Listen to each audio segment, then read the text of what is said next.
Owls move about as silently as a hunting animal physically can. Every part of an owl has adapted to ambush animals that rely on hearing to survive. If one was hunting beside you in the dark, probably wouldn't hear a thing, apart from the impact, and even then, you'd have to be pretty close. They aren't alone in the animal kingdom in trying to reduce the amount of noise they make. Any animal that hunts will benefit from not being heard by the animal they're trying to catch, but they are the best at making themselves as silent as possible. Let's explore all of the ways that animals make themselves quieter. And I hope you brought...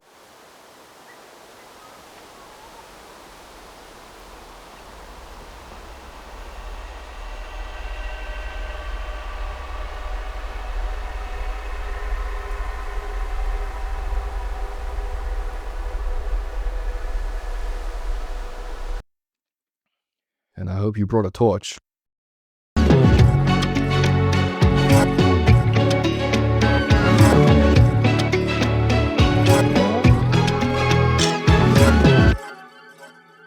Night alone isn't enough to stay hidden. Owls hunt animals who are also active at night, which means that their prey has also adapted to see in the dark and hear smaller sounds. Often these animals aren't just using their hearing to detect danger as well. Many animals that owls hunt are also listening for the sounds of bugs to eat, which are less active at night than they are in the day. So that means that owls have to use their finely tuned sense of hearing to find and catch very small animals that don't make a lot of noise in the middle of the night, when those animals also have a finely tuned sense of hearing to catch small animals that often don't make a lot of noise in the middle of the night. It becomes an arms race. Owls need to be silent to sneak up on their prey, but also they're operating to such a precise degree of sound detection that they need to be able to hear their prey moving slightly over the sound of their own wings flapping next to their heads.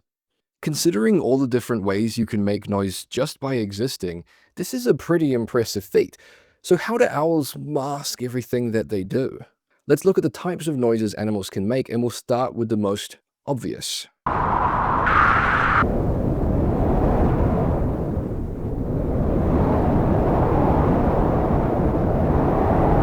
Substrate is the word for stuff on the ground, or the stuff you're standing on. And in particular, the things that you can step on that would make noise. We're talking dirt, grass, leaves, and sticks on the forest floor.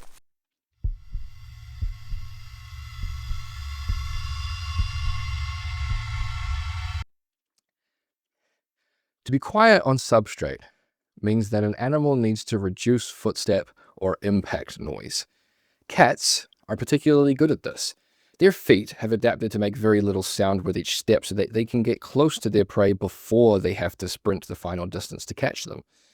They have foot pads or toe beans that soften the impact, and they can retract their claws back into their feet so the impact from them doesn't produce noise as well. A cat's feet are even they have a different arrangement of their bones in their legs compared to ours. Their heels, or what we would call heels, are actually all the way back up in their what we would call elbows.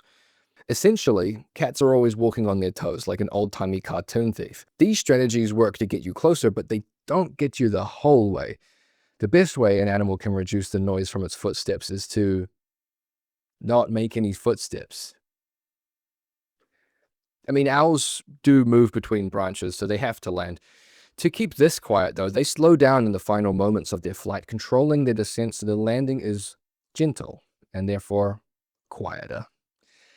They don't have very soft foot pads or retractable claws like a cat. They slow down to reduce their sound, and the reason is because they don't rely on their feet to muffle the sound of their movement. Instead, they rely on their wings.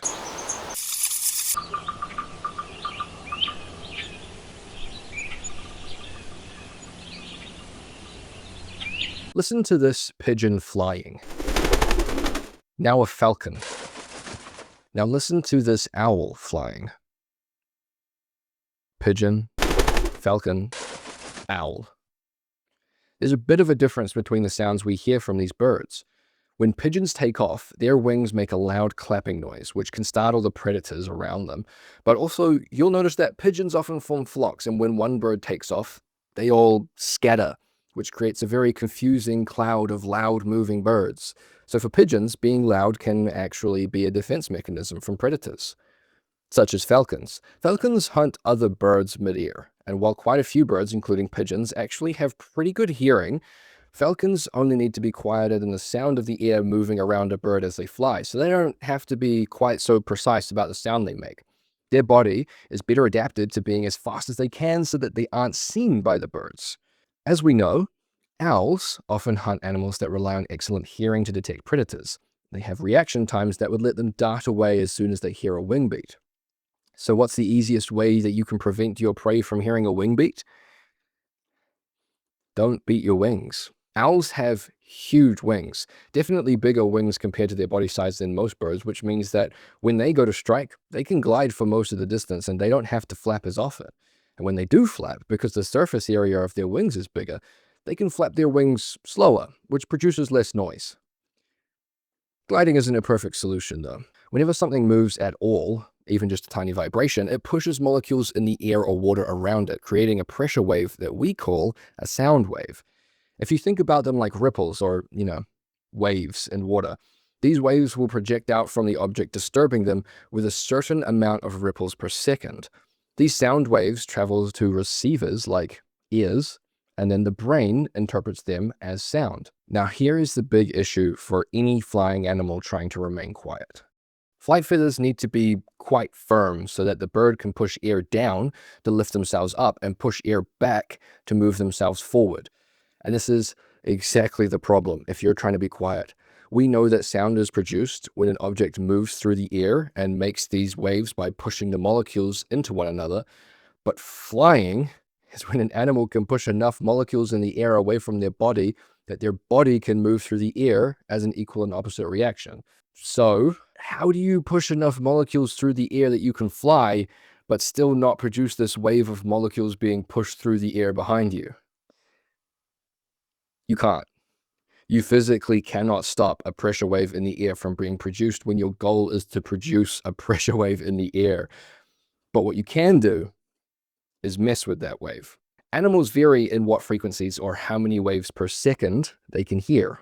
Some detect higher frequencies, others detect lower frequencies, which can carry further, like how elephants listen for distant storms through their feet. Many of the animals that owls hunt, like mice or voles, they hear sounds between 1,000 and 70,000 hertz, or as I like to call them, ouches. Terrible joke, sorry. Hertz is what scientists like to call something happening per second. In our case, this is the number of sound waves per second that are reaching an animal's ears. So mice or voles can hear sound waves that are moving at a frequency of 1,000 to 70,000 waves per second. They probably wouldn't be able to hear a sound that was less frequent than 1,000 waves per second. To compare, humans can hear sounds that are between 20 and 20,000 waves per second, which means that anything between 20 and 1,000 waves per second are noises that we can hear and mice can't, while anything above 20,000 and the mice can hear something that we can't. Not only do different animals hear different frequencies, but our ears are more sensitive to the pressure from sound waves at particular frequencies. Mice themselves are sensitive between 20 and 30,000 waves per second, so if the goal of an owl is not to be heard by something like a mouse, owls need to make sure any sound they produce has fewer or more waves per second than their prey is most sensitive to.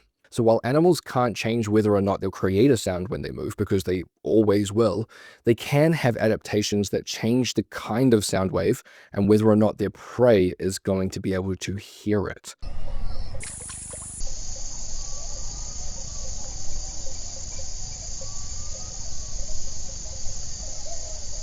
This is an owl's wing.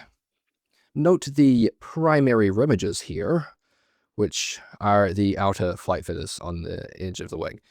These remiges have small serrations along the leading edge pointing towards the front of the wing. These serrations split the airflow along the wing into smaller streams. This means that when the pressure waves are created, it's many microscopic waves and not one big wave. Imagine you're kayaking or canoeing. You plunge your paddle into the water and drag it through to produce thrust and push you forward. This creates a big ripple when the paddle enters the water and a long one as it pushes through. Now imagine canoeing with a comb. Ignoring the fact that the comb is a lot smaller than the canoe paddle, you can see that the comb creates a lot of smaller, weaker ripples. This works similarly with feathers in the air. When a wing is covered in flat, firm feathers, it's like one big paddle. But when the wing is a collection of combs, they can generate smaller, weaker sounds. Smaller disturbances in the air doesn't just mean that you'll produce less sound, it also means that the air is less likely to disturb you back, meaning that you can actually fly better on shorter flights, though you will be pushing less air with each feather, so you will need bigger wings to fly. So owls can fly better for short flights, and they produce less sound.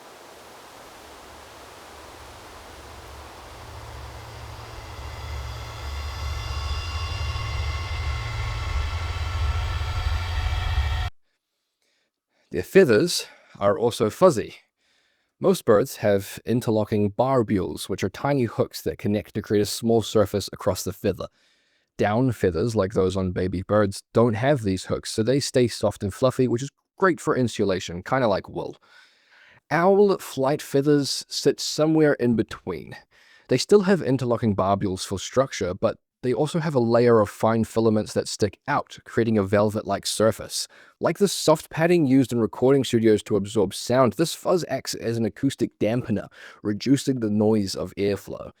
At the back of an owl's wing, these feathers get softer. Instead of a firm edge where air collides and creates a clapping sound, this soft edge bends and breaks up those pressure waves. So in 3 parts, an owl's wing reduces noise. First, serrations at the front split the airflow into smaller waves. Then, the velvet-like surface dampens them as the wing moves through the air. And finally, the soft trailing edge dissolves what's left before the waves can combine. All of this allows owls to strike almost silently. But even animals this well adapted can still get it wrong.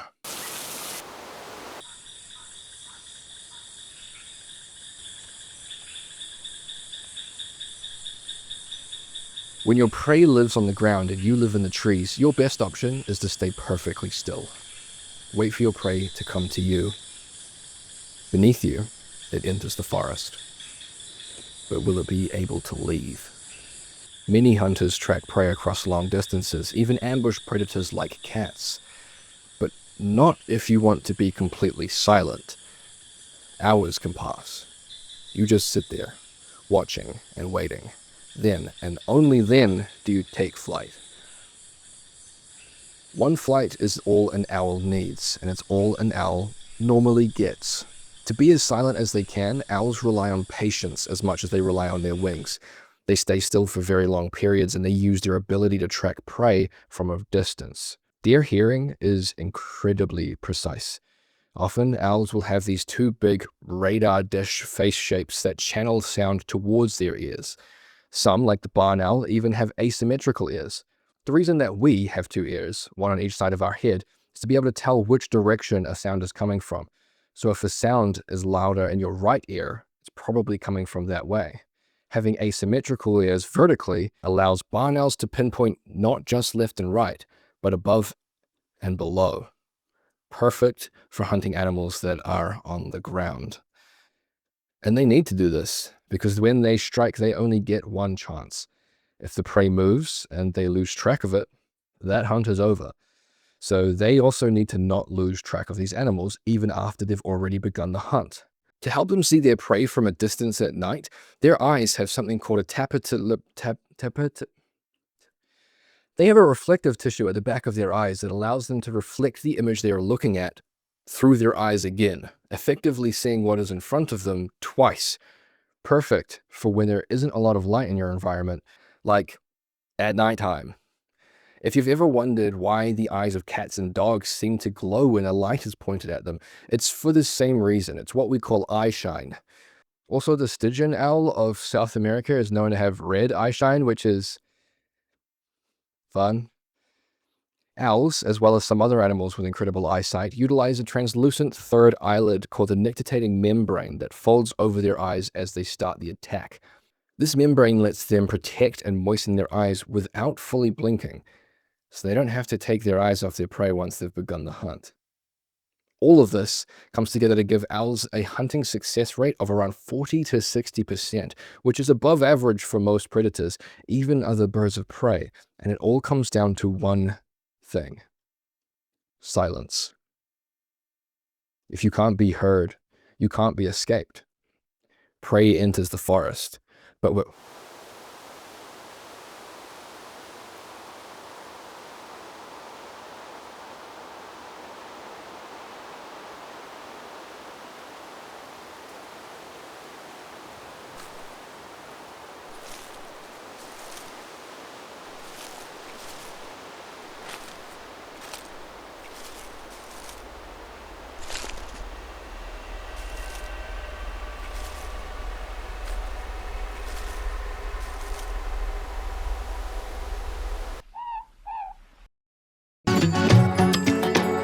past you.